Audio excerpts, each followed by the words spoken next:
Rise the lord. ప్రతిరోజు అనుదిన వాక్యం ద్వారా మీరెంతగానో బలపడుతున్నారని నేను ఆశిస్తున్నాను.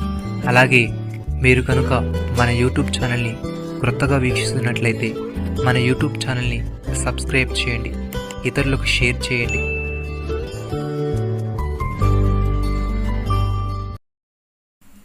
వారు ఏడ్చుచూ వచ్చెదరు, వారు నన్ను ప్రార్థించుచుండగా నేను వారిని నడిపించుదును. వారు త్రుటిల్లకుండా చక్కగా పోవు బాటను, నీళ్ల కాలువ యొద్ద వారిని నడిపింతును. ఇర్మియా గ్రంథము 31వ అధ్యాయము 9వ వచనము. ప్రియమైన సహోదరి సహోదరులారా, దేవుడు ఇక్కడ ఇజ్రాయెల్ను చెర నుండి తిరిగి తీసుకుని రావడం గురించి మాట్లాడుతున్నాడు. ఇక్కడ వారు ఏడవడం, ప్రార్థన చేయడం పశ్చాత్తాపానికి, దేవుని వైపు తిరగడానికి గుర్తు. వారు దేవుని వైపు తిరగగా ఆయన వారు పడి ఉన్న చెర నుండి వారిని విడిపించి, వారు త్రొట్టిల్లకుండా చక్కగా పోవు బాటను, నీళ్ల కాలువ యొద్ద వారిని నడిపించునని, గొర్రెల కాపరి తన మందను కాపాడినట్లు ఆయన వారిని కాపాడునని ఇక్కడ తెలియజేస్తున్నాడు. దేవుడి విధంగా అంటున్నాడు, ఎఫ్రాయిము నాకిష్టమైన కుమారుడా, నా ముద్దు బిడ్డ, నేను అతనికి విరోధముగా మాట్లాడినప్పుడెల్లా అతడు జ్ఞాపకము నన్ను విడవకున్నది. అతని గూర్చి నా కడుపులో చాలా వేదనగానున్నది. తప్పక నేను అతన్ని కర్ణింతును. ఇదే యెహోవా వాక్కు.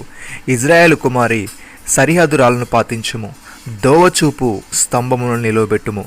నీవు వెళ్ళిన రాజమార్గము తట్టు నీ మనసు నిలుపుకొనుము, తిరుగుము. ఈ నీ పట్టణమునకు తిరిగి రమ్ము. నీవెన్నాళ్ళు ఇటు అటు తిరుగులాడదువు. విశ్వాసఘాతకులారా, యెహోవా నీ దేశంలో నూతనమైన కార్యములు జరిగించుచున్నాడు. స్త్రీ పురుషుని ఆవరించును. ఇజ్రాయేలు దేవుడును సైన్యములకు అధిపతియగు యెహోవా ఇలాగు సెలవిచ్చుచున్నాడు, చెరలో నుండి నేను వారిని తిరిగి రప్పించిన తర్వాత యూదా దేశంలోను దాని పట్టణములలోను జనులు నీతి క్షేత్రమా, ప్రతిష్ఠిత పర్వతమా, యెహోవా నిన్ను ఆశీర్వదించునుగా అను మాట ఇకను వాడుకొందురు. అలసి ఉన్న వారి ఆశను తృప్తిపరచుదును, కృషించిన వారందరినీ నిలుపుదును. సహోదరి సహోదరులారా, సడలిన చేతులను బలపరచుడి, త్రొట్టిల్లు మోకాలను దృఢపరచుడి, తత్తరిల్లు హృదయముతో ఇట్లనుడి, భయపడక ధైర్యముగా ఉండుడి.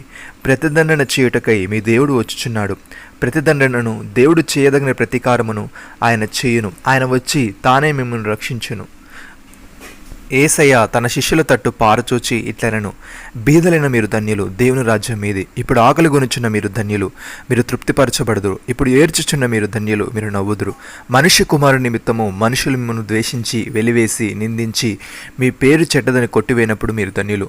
ఆ దినమందు మీరు సంతోషించి గంతులు వేడి, ఇదిగో మీ ఫలము పరలోకమందు గొప్పదయ్యుండును. ప్రియమైన సహోదరి సహోదరులారా, శరీరధారి అయిన దినములలో మహారోధముతోనూ కన్నీళ్లతోనూ తను మరణం నుండి రక్షింపగలవానికి ప్రార్థనలను, యాచనలను సమర్పించి భయభక్తులు కలిగి ఉన్నందున ఆయన అంగీకరింపబడెను.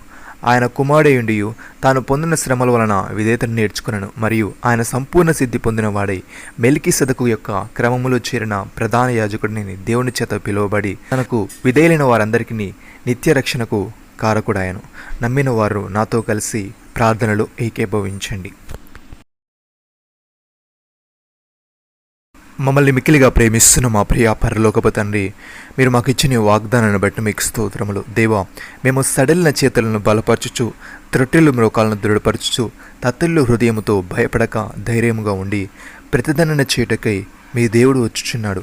ప్రతిదండనను, దేవుడు చేయదగిన ప్రతీకారమును ఆయన చేయును. ఆయన వచ్చి తానే మిమ్మల్ని రక్షించునని తెలియజేసేవారముగా మేముండుటకు సహాయము దయచేయమని, నీ నిమిత్తము మనుషులు మమ్మల్ని ద్వేషించి, నిందించి, వెలివేసినప్పుడు, మా పేరు చెడ్డదని కొట్టివేసినప్పుడు మేము ధన్యులము గనుక ఆ దినమందు మేము సంతోషించి గంతులు వేసేవారముగా ఉండుటకు సహాయము దయచేయమని, మీరు మాకు ఇచ్చిన గొప్ప రక్షణ భాగ్యమును బట్టి మీకు వందనాలు చెల్లిస్తూ ప్రభువైన యేసు క్రీస్తు నామములో ప్రార్థిస్తున్నాము తండ్రి. ఆమేన్.